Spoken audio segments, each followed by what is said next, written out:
Alors que Pierre Palmade purge la fin de sa peine sous bracelet électronique chez lui, à Bordeaux, des habitants de son quartier ont commenté l'apparence de l'humoriste dans les pages du Parisien. C'est déjà la fin. Condamné fin 2024 à 5 ans de prison, dont 2 fermes, pour avoir provoqué un grave accident de la route sous l'emprise de drogue, Pierre Palmade avait d'abord été incarcéré à la prison de Bordeaux-Gradignan avant d'être libéré en avril 2025 pour poursuivre sa peine à domicile, sous bracelet électronique. Et voilà que la peine de l'humoriste prendra fin ce 27 février. Ce dernier a bénéficié de réductions de peine conformes au barème classiquement utilisé par le juge d'application, comme l'indiquait le parquet de Bordeaux, le 17 février.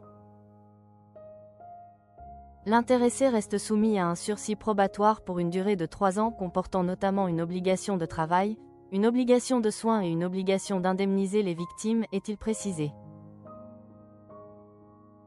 Yeux dans le vide, des voisins de Pierre Palmade font des indiscrétions.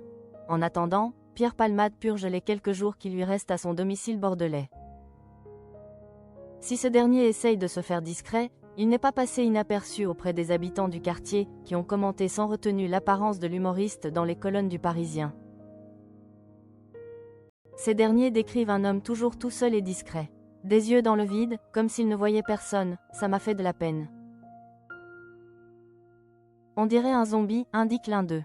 2 passantes, quant à elles, l'ont trouvé bouffi et supposent qu'il doit être shooté au médoc pour traiter ses addictions. Pierre Palmade, méconnaissable, il se fait tout petit chez lui. Il est toujours méconnaissable, il a l'air paumé, c'est un grignou, personne mal habillée, NDLR. Bien avant son procès, je lui avais parlé alors qu'il faisait ses courses chez Aldi. Il m'avait dit, je ne pourrai jamais payer ma dette, confie un autre habitant du quartier avant d'ajouter, dans sa tête, il est coupable pour toujours. Ce n'est pas le gars qu'on voyait à la télé. Des propos appuyés par une commerçante du coin. Ça se voit qu'il n'est pas tranquille dans sa tête, indique-t-elle. Une discrétion qui concerne également la maison de Pierre Palmade. Si sa présence n'est pas un secret dans le quartier, certains voisins se demandent si la propriété est réellement occupée, tant les signes de vie sont faibles. Il n'y a pas un bruit, c'est comme s'il n'y avait personne, commente l'un d'eux.